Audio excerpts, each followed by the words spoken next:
Bonjour les Canadiens. Je suis venu des États-Unis pour donner un coup de main au mouvement pro-vie. Québec vit à Montréal et à la ville de Québec. Vous savez, aujourd'hui, il y a dans plusieurs pays du monde des lois qui veulent avorter les petits-enfants anencéphaliques, ceux dont la cervelle n'est pas encore développée. Ils sont tous tués. Je me demande quelquefois, pourquoi les tuer? Et normalement, ils peuvent mourir des morts naturelles.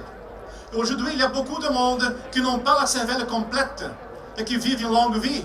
Par exemple, aux États-Unis, au Sénat et au Congrès américain.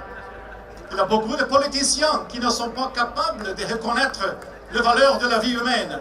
Ils n'ont pas la cervelle complète. Ici au Canada, peut-être, vous en avez aussi. Vous savez une chose? Il y a seulement un petit peu d'avortement que je suis tout à fait d'accord. C'est d'avorter la carrière politique des politiciens avortistes. Just in English, today I've been invited to come to Canada to help the French-speaking community in Quebec in the work for life.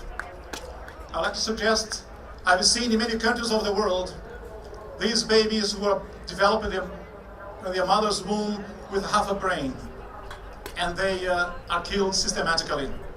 I ask myself, why killing them? They can die a normal, natural death. But today there are lots of people, grown-up men and women, who actually live with half a brain. They are the politicians who favor abortion. They have half a brain. We have such in the United States and perhaps here in Canada as well. Do you know, there's only one type of abortion I'm in favor of, to abort the political career of the politicians who favor abortion. We can do this, send them to the unemployment benefits, to food stamps, envoyez-leur à la queue du chômage. God bless you, God bless Canada. We have two powerful guests here with us now, George Buscemi, and he is the president of Campaign Quebec V. And so he's going to be sharing with us. And then no stranger to EWTN and our fans out there, Mr. Raymond de Souza is here with us, who is a great advocate on all of the life issues and social issues. So, men, it's wonderful to have you here. God bless you both. Glad to be here. Share with us a little bit about your ministry and why Quebec is so special. Well, our job is to spread a culture of life throughout Quebec. And so that's, we're battling abortion, we're battling euthanasia. Right now there's a euthanasia bill making its way through Parliament, and it could happen any day that euthanasia, so the direct killing of a patient in a hospital, will be legalized in Quebec soon. So we're praying and we're working with different parliamentarians to get that bill gotten rid of. And so the reason that Quebec is special is because it fell from such a high state of grace. Just about 50 years ago, every church was full. 4 masses a day every Sunday, 5, 6 masses in the basement, alternating with the church itself.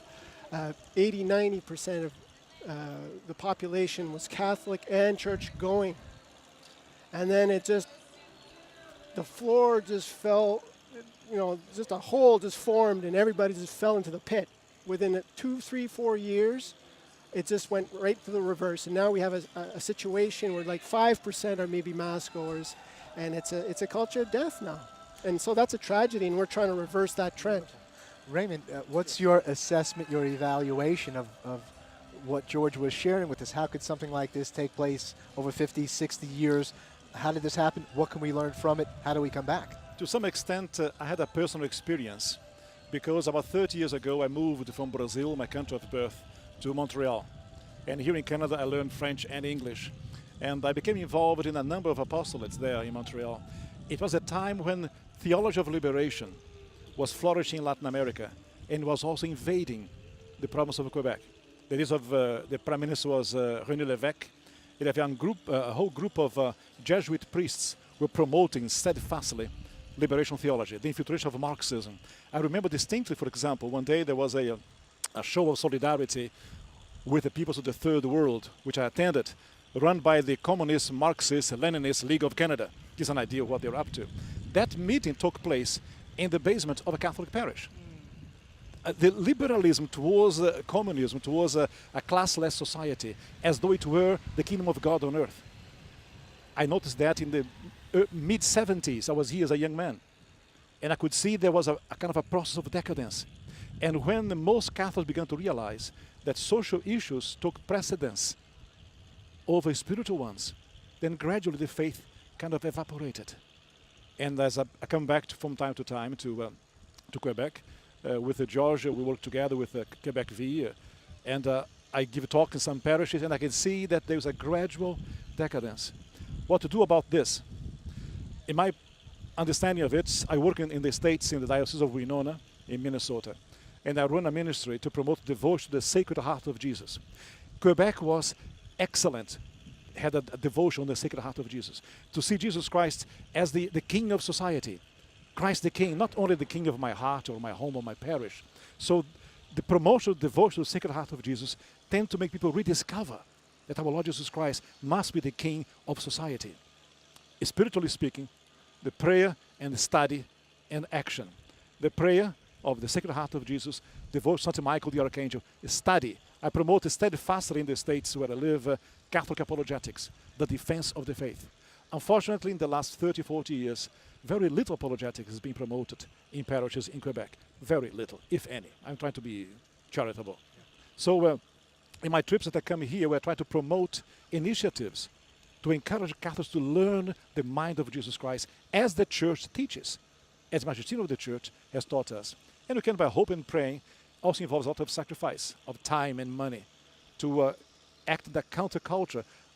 However, as Mother Teresa of Calcutta put it beautifully, our Lord do not expect us to be successful. He expects us to be faithful.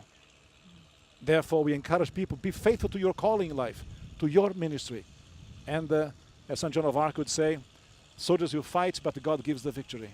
That's right. Thank you so much for being with us and bringing us up to speed on what's going on in Quebec and throughout the world. Thank you for the encouragement. God bless you both.